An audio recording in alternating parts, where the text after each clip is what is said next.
Class 10th के economics का chapter number 2 जिसका नाम है sectors of the Indian economy. और यह है वीडियो नंबर फर्स्ट इस चैप्टर का। तो आइए हम पढ़ लेते हैं इस चैप्टर को। तो देखिए, इस चैप्टर में हमें पढ़ना क्या है। इस चैप्टर में पढ़ना है हमें इंडियन इकोनॉमी के बारे में और उसके सेक्टर्स के बारे में कि आखिर इंडियन इकोनॉमी में कौन कौन से सेक्टर्स हैं, इनमें कौन कौन से जॉब्स इंक्लूड होते हैं और ये किस तरीके से काम करते हैं, क्या काम करते हैं। इस चीज़ को हमें इस चैप्टर में पढ़ना है। तो इस चैप्टर में हमारा जो पहला टॉपिक है वो है सेक्टर्स ऑफ इकोनॉमिक एक्टिविटीज़। तो देखिए, यहाँ पर सिर्फ इंडियन इकोनॉमी की बात नहीं की जा रही है, यहाँ पर सारे वर्ल्ड के जितने भी इकोनॉमिक एक्टिविटीज़ हैं सभी की बात की जा रही है। तो देखिए, यहाँ पर सिंपली कहा जा रहा है कि आप ये जो पिक्चर्स हैं यहाँ पर जैसे कि देख सकते हैं कि बहुत सारे लोग हैं, बहुत तरीके के काम कर रहे हैं। कोई यहाँ पर पोस्ट पहुंचा रहा है, कोई यहाँ पर सामान एक जगह से दूसरी जगह पहुंचा रहा है, कोई ईंटें बना रहा है, कोई कपड़े बेच रहा है, कोई कपास उगा रहा है। तो इस तरीके से आप अगर अपने आसपास देखेंगे तो आपको अपने आसपास बहुत तरह के इकोनॉमिक एक्टिविटीज़ देखने को मिलेंगे। कुछ जो एक्टिविटीज़ होती हैं जो सामान का उत्पादन करती हैं, कुछ एक्टिविटीज़ जो हैं वो सर्विसेज होती हैं, जैसे किसी का हेल्प करना किसी काम में, या फिर बहुत तरह के काम होते हैं जो कि आपके आसपास मेरे आसपास हमेशा होते रहते हैं। तो तो आखिर हम इन एक्टिविटीज़ से क्या समझते हैं और कैसे समझते हैं। तो देखिए, सबसे आसान तरीका ये है कि देखिए, ये जो एक्टिविटीज़ हैं इनको आप अलग अलग ग्रुप में बांट देते हैं इनके आधार पर, कुछ स्पेसिफिक क्राइटेरिया के आधार पर। जैसे ये क्या सामान उत्पादन करते हैं, या फिर सामान उत्पादन करते हैं, या फिर ये कोई हेल्प प्रोवाइड कराते हैं, या फिर इसको कोई सामान का ये प्रोडक्शन करते हैं। इस तरीके से जो अलग अलग एक्टिविटी है उसको अलग अलग कैटेगरी में बांट दिया जाता है और उसी को हम एक तरीके से सेक्टर कहते हैं, सेक्टर्स। जैसे अगर हम इकोनॉमी की बात करें तो जनरली उसमें 3 सेक्टर होते हैं, प्राइमरी सेक्टर, तो सेकेंडरी सेक्टर और टर्शियर सेक्टर। तो देखिए, जो प्राइमरी सेक्टर होता है उस प्राइमरी सेक्टर में जो प्रोडक्शन की चीज़ें होती हैं, जैसे जो नेचुरल प्रोडक्शन, नेचुरल चीज़ें हैं उनको प्रोड्यूस किया जाता है। जैसे आप खेती के सारे वर्क जो हैं वो आपके प्राइमरी सेक्टर में आ जाते हैं। माइनिंग का वर्क जो है वो प्राइमरी सेक्टर में आ जाता है। क्यों? क्योंकि देखिए, खेती में हम जितने भी नेचुरल प्रोडक्ट्स हैं उनको प्रोड्यूस करते हैं, और माइनिंग में हम क्या करते हैं, माइनिंग में जो नेचुरल प्रोडक्ट्स हैं, हमारा क्रूड ऑयल हो गया या फिर कोल हो गया, उनको निकालते हैं। तो ये सभी हमारे प्राइमरी सेक्टर में आ गए। और इसके बाद हमारा जो सेकेंडरी सेक्टर है, सेकेंडरी सेक्टर में क्या आता है, सेकेंडरी सेक्टर में हमारा जो मैन्युफैक्चरिंग है और इस तरीके के काम आते हैं। यानी कि जो प्राइमरी सेक्टर में जो चीज़ें प्रोड्यूस हुई उनको अगर हम प्रोसेस करते हैं, प्रोसेस करके अगर हम कोई प्रोडक्ट बनाते हैं, जैसे कि अगर आप देख लें कि कोई बिस्किट बनता है, तो बिस्किट कैसे बनता है, तो पहले आटा आता है, फिर मैदा आता है, इस तरीके से पूरा प्रोसेस होता है प्राइमरी सेक्टर का। फिर वो आता है फैक्ट्री में और फैक्ट्री में उसको प्रोसेस करके बिस्किट्स बनाए जाते हैं। तो ये जो बिस्किट के प्रोडक्शन का जो प्रोसेस है ये हमारा आ गया हमारा सेकेंडरी सेक्टर में, मैन्युफैक्चरिंग सेक्टर में। लेकिन इसके पहले जो हमारा प्रोसेस था आटा बनाने का और नेचुरल चीज़ें प्रोड्यूस करने का, तेल बनाने का और भी चीज़ें बनाने का जो कि इस सेक्टर में यूज़ हुई, वो हमारा आ गया प्राइमरी सेक्टर में, प्राइमरी। और इन काम को करने के लिए अगर हमें और भी चीज़ों की ज़रूरत है, जैसे इन लोगों को हेल्प करने के लिए सरकार ने कोई हेल्पलाइन बैठाई हुई है, या फिर जो मैन्युफैक्चरिंग में जो लोग काम कर रहे हैं उनको एजुकेट करने के लिए अगर स्कूल खोले गए हैं या फिर कॉलेज खोले गए हैं, तो इन सभी कामों को करने के लिए तो ये जो काम हो गए जो कि इन दोनों एक्टिविटीज़ को, प्राइमरी सेक्टर के एक्टिविटीज़ को और सेकेंडरी सेक्टर के एक्टिविटीज़ को हेल्प करते हैं, ये हमारे टर्शियरी सेक्टर में आ जाते हैं। तो इस तरीके से हमारा जो इकोनॉमी है उसमें सेक्टर्स डिवाइड होते हैं। तो यहाँ पर सिंपली यही बताया गया है। तो इसको मैं फिर से रिवाइज आपको करा देता हूँ और इसको मैं फिर से आपको पढ़ भी देता हूँ। तो यहाँ पर अलग अलग तरह के इकोनॉमिक एक्टिविटीज़ को हम देखने वाले हैं। तो देखिए, बहुत तरह के एक्टिविटीज़ होते हैं जिनको कि यूज़ किया जाता है नेचुरल रिसोर्सेज जिनमें इन्वॉल्व होते हैं। जैसे कि हमारा कल्टीवेशन हो गया कॉटन का, तो ये डिपेंडेंट होता है किस पर, नेचर पर डिपेंडेंट होता है, लेकिन पूरी तरह से डिपेंडेंट नहीं होता। इसके अलावा और भी बहुत सारी चीज़ें होती हैं जो इसमें इंक्लूड होती हैं। तो देखिए, ये जो प्रोडक्ट होता है, इस एक्टिविटी का जो प्रोडक्ट होता है कॉटन, ये क्या है, एक नेचुरल प्रोडक्ट है। तो इस तरीके के जितने भी एक्टिविटीज़ होंगे जिनमें जो प्रोडक्ट होगा वो नेचुरल प्रोडक्ट होगा, वो उन एक्टिविटीज़ को हम प्राइमरी सेक्टर के एक्टिविटीज़ में रखते हैं, जैसे डेयरी हो गया या फिर हमारा एनिमल हस्बेंड्री हो गया और भी चीज़ें हो गई जिनसे हम नेचुरल प्रोडक्ट को तैयार करते हैं, बनाते हैं, उन सभी को हम प्राइमरी सेक्टर में रखते हैं। क्योंकि ये सेक्टर जो होता है, इस सेक्टर में जितने भी प्रोडक्ट्स होते हैं उन सभी को नेचर द्वारा क्रिएट किया जाता है, मतलब नेचर से क्रिएट होते हैं, इसलिए हम इन्हें प्राइमरी सेक्टर में रखते हैं। तो इसके बाद हमारा आ गया दूसरा सेक्टर और वो है सेकेंडरी सेक्टर।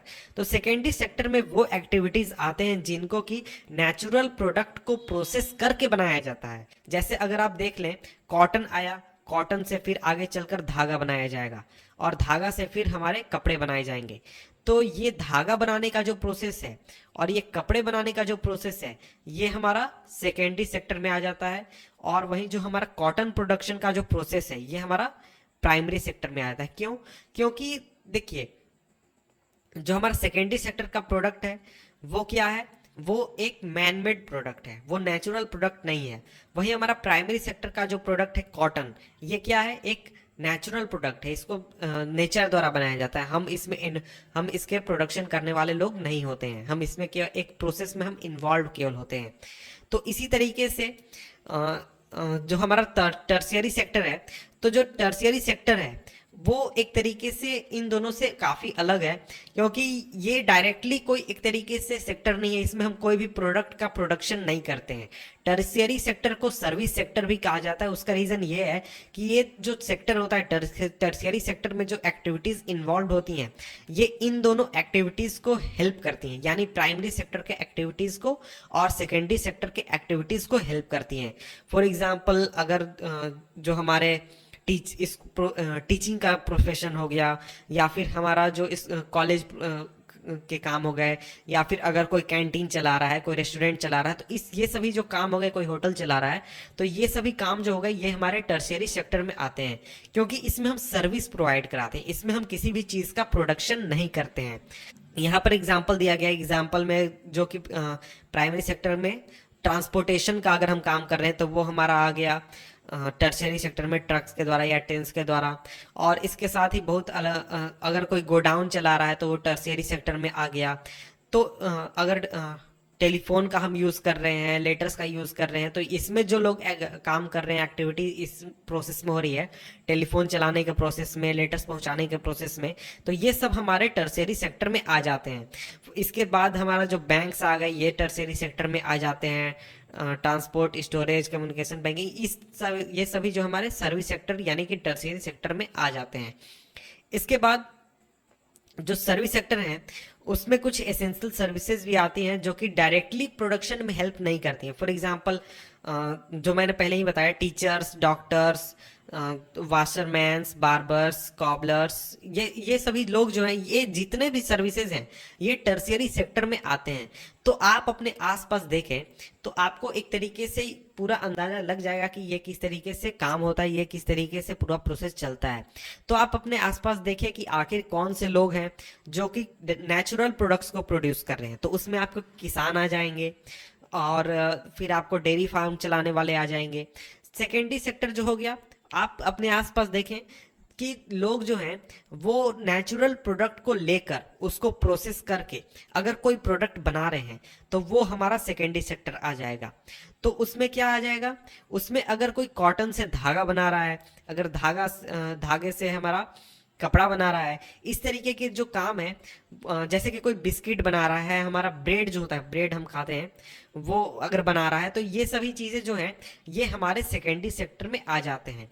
और इसके बाद आप देखें कि कोई टीचर आपके आसपास होगा, कोई आपके आसपास डॉक्टर होगा, कोई आपके आसपास सॉफ्टवेयर इंजीनियर होगा, या फिर और भी बहुत तरह के काम होंगे जो कि डायरेक्टली किसी भी तरीके का प्रोडक्शन नहीं कर रहे हैं, वो सिर्फ एक तरीके का जॉब कर रहे हैं जो कि हेल्प करता है प्राइमरी सेक्टर और सेकेंडरी सेक्टर के एक्टिविटीज़ को। तो ये सभी जो हो गए ये टर्शियरी सेक्टर में आ जाते हैं।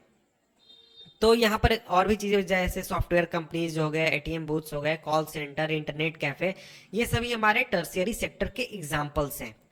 तो इसके बाद अब हम आगे बढ़ते हैं। और तो यहाँ पर देखिए टेबल दिया गया है, तो टेबल इसको आप खुद से ही कर लें। तो यहाँ पर सिंपली बताया गया कि देखिए इकोनॉमिक एक्टिविटीज जो है उनको हम अलग अलग कैटेगरीज में डिवाइड करते हैं, 3 अलग अलग कैटेगरीज में रखते हैं, लेकिन ये जो है एक दूसरे पर काफी डिपेंडेंट होते हैं। अगर एक सेक्टर दूसरे सेक्टर को हेल्प ना करे तो दूसरा सेक्टर अकेले सरवाइव नहीं कर सकता है। तो इस एक्टिविटी को आप खुद से कर लें और इसके बाद ये भी कर लें, लेट्स वर्क दिस आउट। तो इसके बाद अब हम आगे बढ़ते हैं और आगे हमारा टॉपिक है कंपेयरिंग द थ्री सेक्टर्स। अब हम इन 3 सेक्टर्स को कंपेयर करने वाले हैं। तो देखिए जो अलग अलग तरह के प्रोडक्शन एक्टिविटीज हैं प्राइमरी और सेकेंडरी और टर्शियरी सेक्टर के, वो बहुत बड़ी संख्या में गुड्स और सर्विसेज का निर्माण करती हैं। और ये जो 3 सेक्टर्स हैं इनमें बहुत बड़ी संख्या में लोग जो है काम करते हैं, जॉब करते हैं, जो कि इन गुड्स और सर्विसेज को बनाते हैं। और अगर हम अगला स्टेप देखें तो यहाँ पर बात आता है कि हम कितनी बड़ी संख्या में गुड्स और सर्विसेज का निर्माण करते हैं और कितने लोग इन सभी सेक्टर्स में काम करते हैं। तो अगर किसी एक खास इकोनॉमी की बात करें तो वहां पर एक या एक से ज्यादा कोई ऐसा सेक्टर हो सकता है जो कि डोमिनेंट हो, यहाँ पर यानी कि उस सेक्टर में बहुत बड़ी संख्या में लोग काम कर रहे हो, या फिर उस सेक्टर का जो जीडीपी में सपोर्ट है वो काफी ज्यादा है, हिस्सा बहुत ज्यादा है। तो इसी तरीके से हर इकोनॉमी में कोई ना कोई सेक्टर होता है जिसका एक तरीके से उस देश के जीडीपी में डोमिनेंस होता है। तो यहाँ पर सवाल आता है कि आखिर हम एक तरीके से काउंट कैसे करेंगे कि जो गुड्स और सर्विसेज हम प्रोड्यूस कर रहे हैं उनका टोटल प्रोडक्शन क्या है, इस सेक्टर का, हर एक सेक्टर का टोटल प्रोडक्शन क्या है, इसको हम काउंट कैसे करेंगे। तो देखिए यहाँ पर आप एक तरीके से सोच सकते हैं कि हजारों की संख्या में, करोड़ों की संख्या में, हजारों तो बहुत कम हो गया, करोड़ों की संख्या में गुड्स और सर्विसेज बनाए जा रहे हैं साल में, और इसके साथ ही हजारों लाखों की संख्या में लोग इन सभी सेक्टर्स में काम करते हैं। तो आखिर इस पूरे कैलकुलेशन को कि कितना प्रोडक्शन हो रहा है इसको कैलकुलेट करना एक तरीके से इम्पॉसिबल टास्क है। तो देखिए ये तो एक तरीके से हम देखें तो रियलिटी में है, एक तरीके से इम्पॉसिबल टास्क है और बहुत लेंदी टास्क है। इम्पॉसिबल हम नहीं कह सकते, बहुत हेवी टास्क है, बहुत लेंदी टास्क है। लेकिन ये जो कैलकुलेशन है ये एक तरीके से करना बहुत ही जरूरी होता है, क्योंकि ये देश के स्थिति को बताता है कि आज हमारे देश किस स्थिति में है। तो इस प्रॉब्लम को सॉल्व करने के लिए कि आखिर इतने बड़ी संख्या में कौन सा प्रोडक्ट जो है वो कितना बन रहा है, इस नंबरिंग तो हम एक तरीके से कैलकुलेट नहीं कर सकते कि कितने कंप्यूटर्स बन रहे हैं, कंप्यूटर में कितने चिप्स बन रहे हैं, फिर आपके कितने मोबाइल फोन्स बन रहे हैं, कितना जूट हो रहा है, कितना आलू प्रोड्यूस हो रहा है, कितना आटा प्रोड्यूस हो रहा है। इस तरीके से जो कैलकुलेशन है ये बहुत लेंदी हो सकता है। इसलिए जो इकोनॉमिस्ट हैं उन्होंने एक दूसरा सुझाव अपनाया, एक दूसरा तरीका अपनाया, जिसमें कि जो चीज़ें प्रोड्यूस हो रही हैं उनके वैल्यूएशन को सिर्फ कैलकुलेट किया जाता है। फॉर एग्जांपल अगर 10,000 किलो वीट प्रोड्यूस हो रहा है तो यहाँ पर ये हिसाब नहीं रखा जाता कि 10,000 केजी वीट प्रोड्यूस हो रहा है। यहाँ पर जो इकोनॉमी है उसका वैल्यूएशन करने के लिए, उसको कैलकुलेट करने के लिए यहाँ पर ये ध्यान रखा जाता है कि 10,000 किलो जो वीट है वो कितने केजी में बिका, तो 8 रुपए पर केजी पर बिका। तो इसलिए यहाँ पर टोटल वैल्यूएशन कितना हो गया, 80,000। तो सिंपली जो इकोनॉमी को वैल्यूएशन करने के लिए कैलकुलेशन होगा उसमें कहा जाएगा कि इकोनॉमी में जो वीट का सपोर्ट था वो कितना था, 80,000 रुपीज का था। इस तरीके से यहाँ पर ज्यादा हो गया, 80,000 रुपीज का था। और इसी तरीके से अगर 5,000 जो कोकोनट है वो 10 रुपए बिके तो 50,000 रुपए इसका वैल्यूएशन हो गया। इस तरीके से किया जाता है ताकि जो एक तरीके से लेंदी प्रोसेस है हर एक प्रोडक्ट को कैलकुलेट करने का कि कितना कौन प्रोडक्ट बना, कैसे बना, ये बहुत लेंदी हो सकता है, इसलिए इस तरीके को अपनाया जाता है। और इसी तरीके से जो सभी तीन सर्विसेज हैं, 3 सेक्टर्स के जो गुड और सर्विसेज प्रोड्यूस किए गए जाते हैं उसको कैलकुलेट किया जाता है, फिर जोड़ा जाता है, फिर हमें एक रिजल्ट मिलता है जिसे कि हम जीडीपी कहते हैं। तो इस वीडियो में इतना ही। नेक्स्ट वीडियो में हम यहाँ से पढ़ेंगे इस टॉपिक से, क्योंकि वीडियो थोड़ा लंबा हो जाएगा नहीं तो मिलते हैं आपसे हम नेक्स्ट वीडियो में। तब तक के लिए गुड बाय।